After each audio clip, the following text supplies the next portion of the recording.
나를 불안하게 만드는 것들을 물리치는 최고의 방법. 마음 챙김이 필요한 이유. 한 육군 중위가 심각한 분노 조절 문제를 다스리도록 마음 챙김 코스를 들어보라는 지시를 받았다.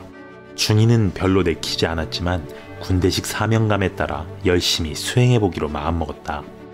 물론 걸핏하면 분노를 터뜨리는 문제를 해소하고픈 마음도 있었다. 6주 동안 수행한 뒤에 그가 다음과 같은 이야기를 들려주었다.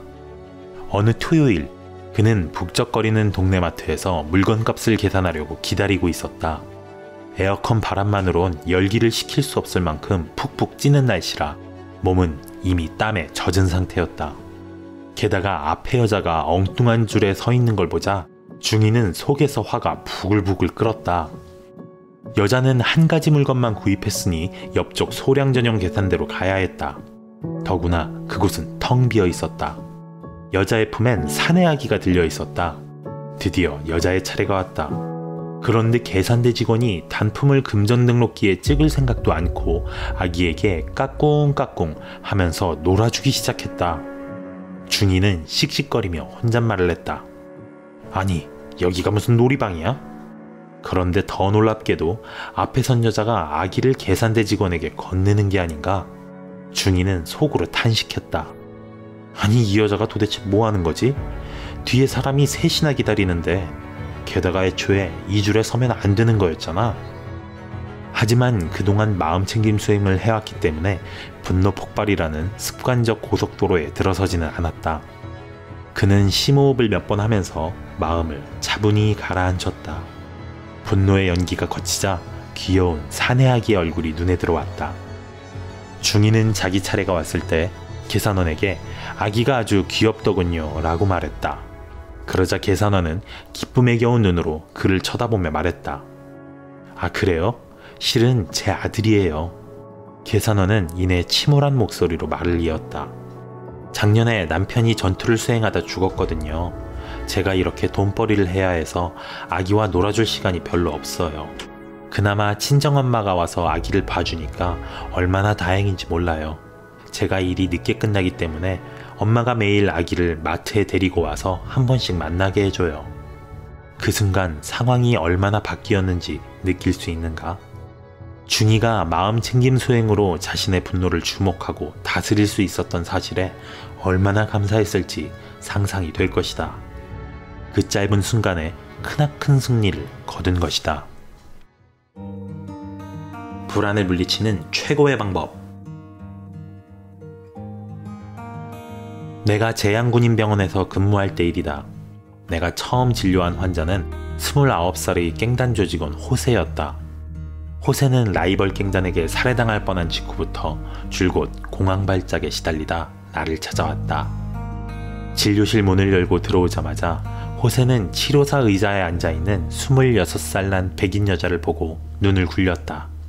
이봐, 내 몸에서 이런 기분을 없애줄 약이 좀 필요한데. 미안하지만 나는 박사지 의사가 아니에요.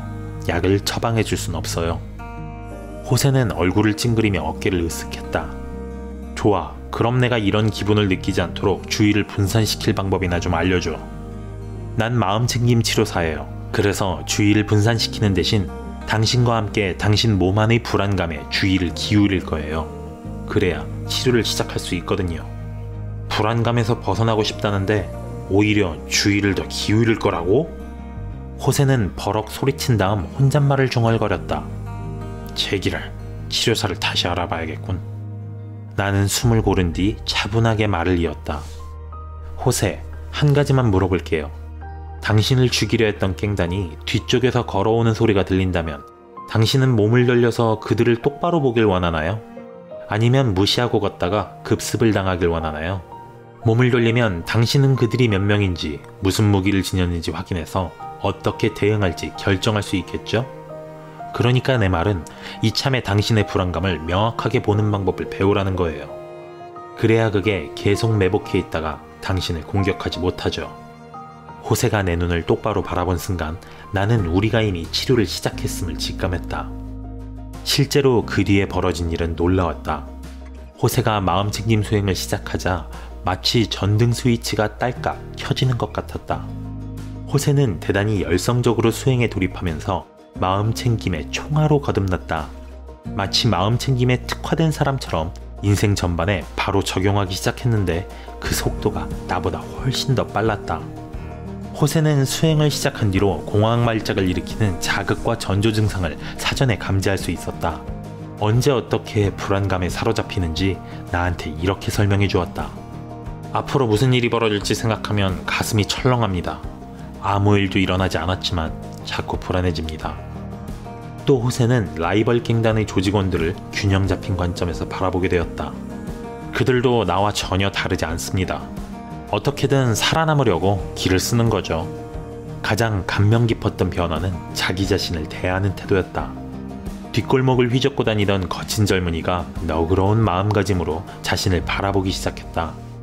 불안감이 느껴져도 예전처럼 자신의 약점과 두려움으로 치부하며 부끄러워하지 않았다.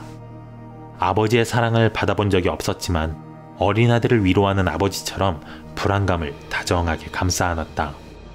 호세의 마음챙김 수행은 자기 자신을 더 명확하고 너그럽게 바라보도록 도와주었다. 그 덕에 호세는 공황발작뿐만 아니라 자기 인생도 치유했다. 마음챙김이란 명확하게 보는 것.